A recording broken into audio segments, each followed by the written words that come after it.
My beloved brothers and sisters, life will test you. There will be nights when your pillow is wet with tears and mournings, when your heart feels heavier than your body. There will be moments when doors close so suddenly that you stand there confused, asking, why me?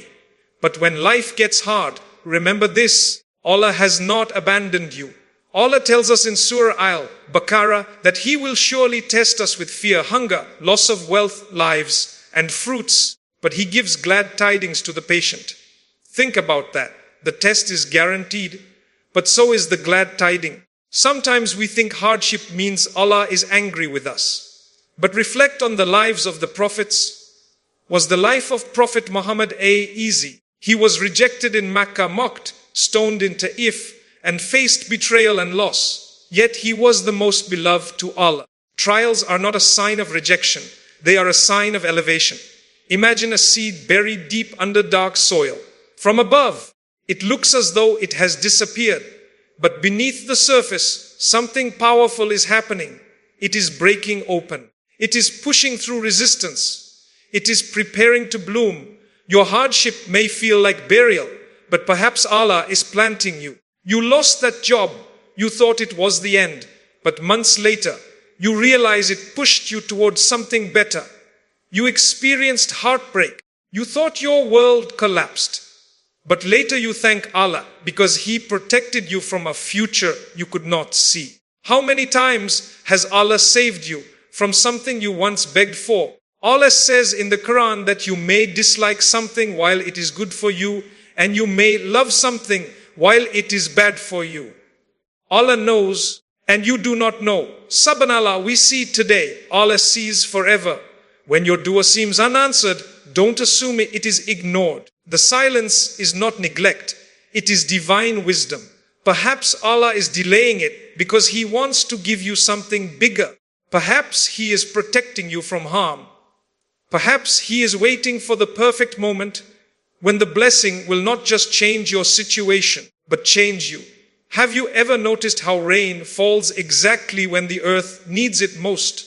Not a second too early, not a second too late. Allah sends signs at the perfect moment. A reminder, a verse, a lecture, a stranger's advice, a sudden calmness in your chest. These are not coincidences. These are messages from our Rahman. You are not forgotten. Even in the belly of the whale, when Yunus felt surrounded by darkness upon darkness, he called out to Allah. And Allah responded, darkness is not the end of your story. It may be the place where your most sincere dua is born. My dear brothers and sisters, sometimes Allah removes the distractions so you can finally see Him clearly. Sometimes He breaks your plans so you can surrender to His. And when you surrender, not with anger, but with trust, that is when peace enters your heart. Tawakkul is not sitting back and doing nothing. It is tying your camel and trusting Allah with the outcome. It is making effort while knowing the result belongs to Him. Ask yourself, what if this hardship is shaping you for a blessing you are not yet ready to carry? What if the delay is discipline? What if the struggle is strengthening your foundation so when the success comes, it does not destroy you? Gold is purified by fire. Diamonds are formed under pressure. The strongest believers are shaped by trials. Do not rush the process. Do not compare your chapter 1 to someone else's chapter 10. Allah writes every story differently, and your story is still being written. Prepare your heart, increase your dua, strengthen your salah, purify your intentions, because when Allah opens a door, no one can close it. And when He closes a door, no one can open it. If you are breathing, Allah is not done with you. When life gets hard, remember this. The one who created your heart knows exactly how much it can bear. The one who tests you also loves you. The one who delays also plans. Trust Him when you see nothing. Trust Him when you feel nothing. Trust Him when everything seems to fall apart. Because sometimes things fall apart so that better things can fall into place. Your tears are counted. Your patience is recorded. Your dua is heard. And your reward is being prepared in ways you cannot yet imagine. Hold on a little longer. The night may be dark, but Fajr is coming. Hardship is not punishment, it is preparation. This is one of the most powerful mindset shifts a believer can make. When something goes wrong in our lives, our first reaction is often guilt or fear. We immediately assume Allah must be punishing me, but that assumption can quietly weaken our relationship with Him.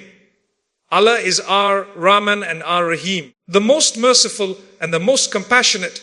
His mercy outweighs His wrath. So when difficulty comes, we must pause and ask ourselves, what if this is not punishment, but preparation? Think about how preparation works in every other part of life. A student preparing for an important exam must go through long nights of study, confusion, and mental exhaustion. An athlete training for a championship feels pain in their muscles, discipline in their routine, and discomfort in their sacrifice. No one looks at their struggle and calls it punishment. We call it training. We call it development. We call it growth. Why then, when Allah trains us for something greater, do we immediately label it as rejection? Allah prepares His strongest servants through trials. The prophets were tested the most, not because they were sinful, but because they were chosen. Their hardships elevated them. When something in your life shakes you, it may be because Allah is strengthening parts of you that comfort never could. Patience is not built in ease. Reliance on Allah is not developed when everything is going your way.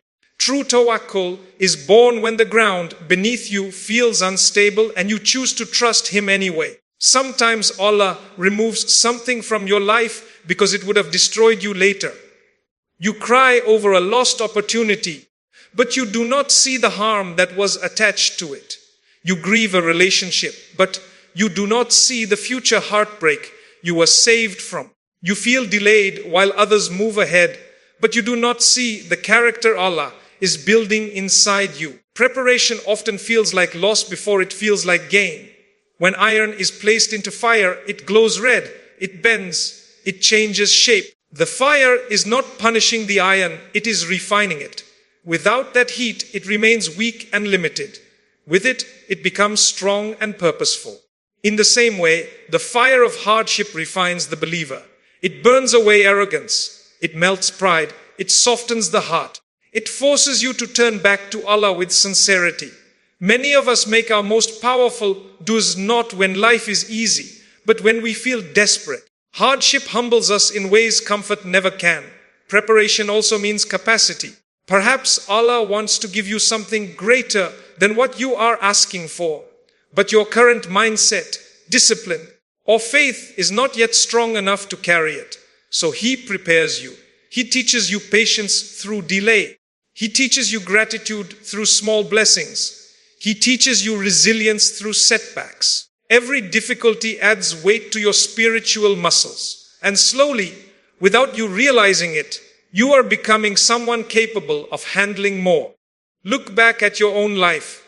Think of a challenge you once believed would break you. At the time you felt overwhelmed. You questioned everything. But now you see how much stronger you became because of it. You handle stress differently. You trust Allah more deeply. You react with greater maturity. That hardship shaped you. It prepared you for the next stage of your journey. Sometimes preparation is internal. Allah is aligning your heart before He aligns your circumstances. He is correcting your intentions before granting you success. He is teaching you reliance before giving you independence. If success came too early, you might forget Him. If wealth arrived too soon, it might corrupt you. If recognition came before humility, it might inflate your ego. So Allah prepares you quietly, often through moments you misunderstand. When life becomes heavy, remind yourself that Allah does not waste pain. Every tear has meaning. Every delay has wisdom. Every closed door has purpose. The discomfort you feel today may be building the discipline you will need tomorrow. The rejection you face now may be redirecting you to something purer. The loneliness you experience may be teaching you to find comfort in Allah alone. Preparation is not always visible. It happens beneath the surface, like roots growing underground before a tree rises above the soil. No one applauds the roots. No one sees the struggle in the darkness. But without that hidden growth, the tree would collapse at the first storm. Allah strengthens your roots before He exposes you to greater winds. Allah's timing is always perfect, even when it feels delayed. As human beings, we measure everything by minutes, months, and years. We look at the clock, we compare timelines, we calculate how long something has taken, and we grow anxious when it does not happen according to our expectations. But Allah is not bound by time the way we are. He created time. What feels late to you is never late to Him. What feels slow to you is unfolding with absolute precision in the divine plan. Think about how often we say, if only this happened earlier, or why is this taking so long? We assume that faster is better. We assume that immediate results mean success. Yet in reality, many of the most meaningful things in life require time. A child takes months to develop in the womb before entering the world. A tree takes years before it bears fruit. Maturity takes decades to form. Growth is rarely instant, and when it is instant, it is often unstable. When you make dua and you do not see results immediately, it can feel like silence. But delay is not denial. The delay may be protection. The delay may be alignment. The delay may be preparation. Allah sees variables you cannot see, people you have not met yet, opportunities not yet created, dangers not yet visible. If He were to give you what you want right now, it might clash with something greater He has written for you later. We often focus on what we want without understanding what we need. A person may desperately want a particular job, believing it is the key to happiness. They pray for it every night. They imagine their life changing overnight, but the job does not come. Months later, they discover another opportunity that fits them better, protects their faith, improves their mental health, or leads them toward connections that change their entire future. Looking back, they realize that if the first door had opened, they would have missed the better one. At the time, it felt like delay. In reality, it was divine precision. Allah's timing is not random. It is layered with wisdom. Sometimes He delays because your heart is not ready. Sometimes He delays because the blessing requires growth within you first. If you were given success before learning humility, it might fill you with arrogance. If you were given wealth before discipline, it might lead you to wastefulness. If you were given influence before sincerity, it might corrupt your intention. So, Allah refines you quietly while you wait. Waiting is one of the most powerful spiritual teachers. In waiting, you confront your impatience. In waiting, you learn surrender. In waiting, you realize how little control you truly have. And in that realization, you either become bitter or you become closer to Allah. The believer chooses closeness. The believer chooses to say, Ya Allah, I trust that you know when is best. Consider the story of Yusuf. He was thrown into a well as a child, sold into slavery, falsely accused, and imprisoned for years. Imagine if he had judged Allah's plan based only on the prison cell. It would have seemed like endless delay. But that prison was not the end. It was a step. The very place that looked like a setback became the path to authority and reunion with his family. If his rise to leadership had come earlier, without the lessons of betrayal, patience, and restraint, he may not have carried it with the same wisdom. Your life may have chapters that feel like a prison, restricted, painful, uncertain. But perhaps Allah is positioning you. Perhaps He is arranging conversations, shaping hearts, shifting circumstances in ways you cannot perceive. Timing is not only about when something happens. It is about how all the pieces come together. We compare our timelines with others and feel behind. We see someone younger achieving what we hoped for. We see peers moving ahead in career, marriage, or recognition. Social comparison fuels frustration.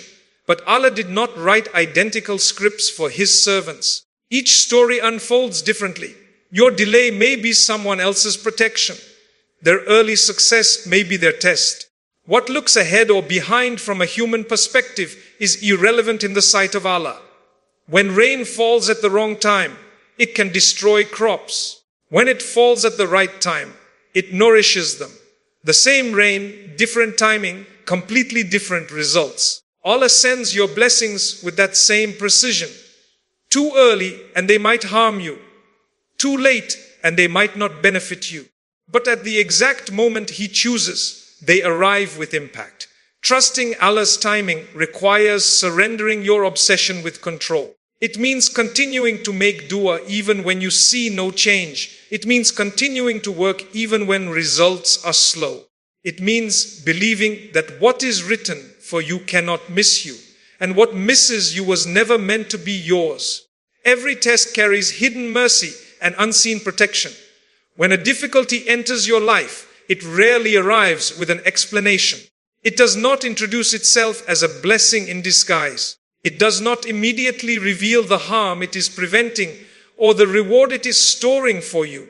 Instead, it feels heavy, it feels unfair, it feels confusing. But the believer learns to look beyond the surface and to trust that within every test there is mercy woven so deeply that only Allah can fully see it. Sometimes the mercy is obvious later. You wanted something so badly, and when it slipped away, you felt shattered. You questioned your worth. You questioned your future. But as time passed, you realized that what you lost would have led you into stress, compromise, or regret. What felt like deprivation was actually protection. Allah shielded you from something you were too emotionally attached to walk away from yourself. Other times the mercy is internal. A test softens your heart. It teaches you empathy. Before hardship, you may have judged others quickly. You may have assumed their struggles were small or exaggerated. But when you go through your own trial, financial strain, heartbreak, anxiety, rejection, you begin to understand people differently. You become gentler.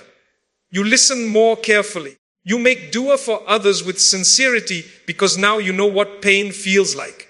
That transformation is mercy. Allah's protection does not always look like comfort. Sometimes it looks like removal. He removes people who would have influenced you negatively. He removes opportunities that would have distracted you from your faith. He removes environments that would have weakened your character. In the moment, removal feels like loss. But if you could see the unseen consequences of what was taken away, you would thank Him repeatedly. Reflect on the life of Musa. As a baby, he was placed into a river by his mother. Imagine the fear in that moment. A child set afloat in uncertainty. Yet that very act of apparent danger became the means of his protection. He was taken into the palace of Fir'aun and raised safely. What looked like risk carried hidden mercy. What looked like loss of control carried divine safeguarding. There are moments in your life that feel like being set afloat on a river. You do not know where you are going. You do not know how things will turn out. You feel exposed and vulnerable. But Allah controls the current. The same water that frightens you is being directed by His command. The test is not random. It is measured. It is precise. Hidden mercy also exists in the way tests redirect your focus. When life is smooth, it is easy to become distracted. Comfort can make you forget your dependence on Allah. But when difficulty strikes, your hands rise in dua more frequently. Your sujud becomes longer. Your tears become sincere. You turn to Allah not out of routine, but out of need. That closeness is mercy. That reconnection is mercy. Sometimes Allah tests you to prevent a greater test. A small financial loss may prevent a future financial disaster. A delayed plan may protect you from a harmful commitment. A short-term disappointment may save you from long-term regret. You see the immediate pain, but you do not see the disaster that was quietly averted. The unseen protection is often greater than the visible loss. There is also mercy in reward. Every hardship endured with patience wipes away sins and elevates ranks. Even the prick of a thorn, as mentioned in authentic teachings, carries expiation for the believer. That means nothing you endure is wasted. Every sigh, every moment of restraint, every time you choose patience over anger is being recorded. The test may feel heavy in this world, but it may be lightening your burden in the next. Hidden mercy does not mean the pain is imaginary. It does not mean you should deny your emotions. The pain is real. The tears are real. The confusion is real. But alongside that reality exists another reality, Allah's wisdom operating beyond your perception. Just because you cannot see the full picture does not mean it is not beautifully designed. Imagine standing too close to a massive painting. All you see are random strokes and colors that seem disconnected. From that angle, it looks chaotic. But when you step back, the image becomes clear. Your life is like that painting. From your limited perspective, certain events appear messy and uncoordinated. From Allah's perspective, every stroke has placement, balance, and meaning. When you begin to believe that every test carries hidden mercy and unseen protection, your reaction to hardship changes. Instead of asking only, "Why is this happening to me?" you begin to ask, "What is Allah protecting me from? And what is He teaching me through this?" That shift transforms pain into growth, fear into reflection, and uncertainty into trust. Your dua is heard, recorded, and answered in the best way. The moment your lips move and your heart turns toward Allah, that whisper is not lost in the air. It does not disappear into silence. It rises to the one who created your voice, the one who understands not only your words, but the emotions behind them. Sometimes you struggle to express what you feel. You pause, you sigh, you cry without forming sentences. Even then, Allah knows exactly what you are asking for. There are nights when you raise your hands and feel nothing change. The same problems remain. The same worries sit on your chest. Shaitan may come to you and say, "What is the point? Nothing is happening." But the believer understands that every dua is heard immediately, even if the visible response takes time. Allah is as Sami, the all-hearing. He hears the quiet call made under a blanket in the darkness of your room. He hears the desperate plea made while driving alone. He hears the silent prayer made in your heart while standing among people. When you make dua, one of three things happens. Either Allah grants you exactly what you asked for, or He averts from you a harm that you do not even realize was approaching, or He stores for you a reward in the hereafter greater than what you requested. This means no sincere dua is wasted, not one. Even if years pass and you do not see what you hoped for, something is happening beyond your sight. Think about the times you asked Allah for something specific and did not receive it. At that moment, you felt disappointment. But later, when life unfolded further, you realized that what you wanted was limited compared to what Allah chose. Perhaps you asked for a particular person to remain in your life, and Allah removed them. Later you saw the character flaws, the incompatibility, or the harm that would have grown. Perhaps you asked for immediate success, but Allah delayed it until you were spiritually stronger. In hindsight, you recognize that His answer was better than your request. Dua is not a transaction where you insert a request and expect an instant delivery. It is an act of worship. It is an expression of dependence. When you raise your hands, you are acknowledging that you are not in control. You are admitting your weakness before the one who holds all power. That humility itself brings you closer to Him. Consider the story of Zachariah. He made dua for a child for many years. He grew old. His hair turned white.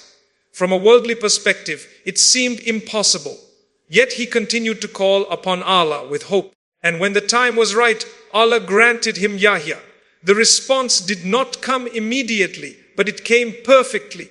The delay made the gift even more profound. Sometimes Allah delays answering your dua because He loves to hear your voice. He loves your persistence. Every time you return to Him, you strengthen your connection. If everything you asked for came instantly, you might stop asking. You might forget that it was Him who granted it. So He keeps you close through the process of calling upon Him repeatedly. There are also duas you have forgotten about, but Allah has not.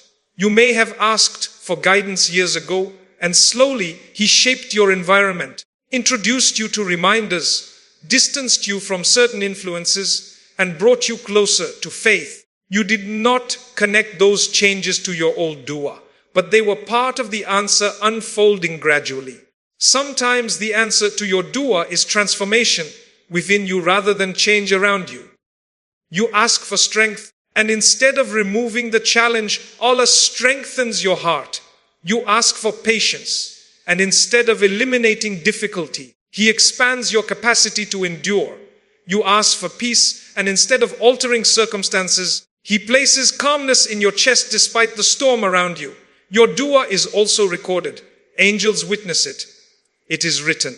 On the day of judgment, when you see mountains of reward you did not expect, you may be told that they came from unanswered duas, from tears shed in private, from moments when you turn to Allah with sincerity. You may wish that none of your duas had been answered in this world because of the immense reward you see stored for you. Never underestimate the power of a simple "Why Allah." It can change destinies. It can redirect outcomes. It can open doors that seemed permanently closed. Even if you feel unworthy, even if you feel distant because of your sins, remember that Allah invites you to call upon Him. He does not say only the perfect may ask. He invites the struggling, the broken, the hopeful. When you make dua, do so with certainty. Believe that Allah is capable of responding in ways you cannot imagine. Believe that He chooses what is best, even if it differs from your plan. Trust that the timing, the form, and the outcome of the answer are shaped by divine wisdom far beyond your limited perspective. Trust, patience, and gratitude unlock doors you cannot yet see. These three qualities are not just virtues to admire, they are keys. Keys open what is closed. Keys grant access to spaces you could not enter before. In the same way, when you hold firmly to trust in Allah, when you practice patience through difficulty, and when you choose gratitude even in limitation, you begin to unlock realities that were always there, but hidden from your view. Trust in Allah means believing that His plan is wiser than your preference. It means accepting that even when you do not understand the path, you trust the one who designed it. Trust is tested when things do not go your way. It is easy to say, "I trust Allah," when life is comfortable. The real measure appears when doors close, when people disappoint you, when outcomes differ from your expectations. In those moments, trust is not a feeling, it is a decision. It is the decision to say, "Ya Allah, I may not see the wisdom now, but I believe it is there." Patience is not passive suffering. It is controlled strength. It is the ability to restrain your tongue from complaint, your heart from despair, and your actions from disobedience while you wait for relief. Patience does not mean you do not feel pain. It means you carry that pain with dignity and faith. When you respond to hardship with patience, you prevent temporary emotion from causing permanent damage. You avoid words you would later regret. You avoid choices that would distance you from Allah. Patience protects your future. Look at the example of Ayyub. He lost his wealth. He lost his health. He lost his family. The suffering was not brief. It stretched over time. Yet he did not turn bitter. He did not accuse Allah of injustice. He remained patient, and when he finally called upon Allah, he did so with humility.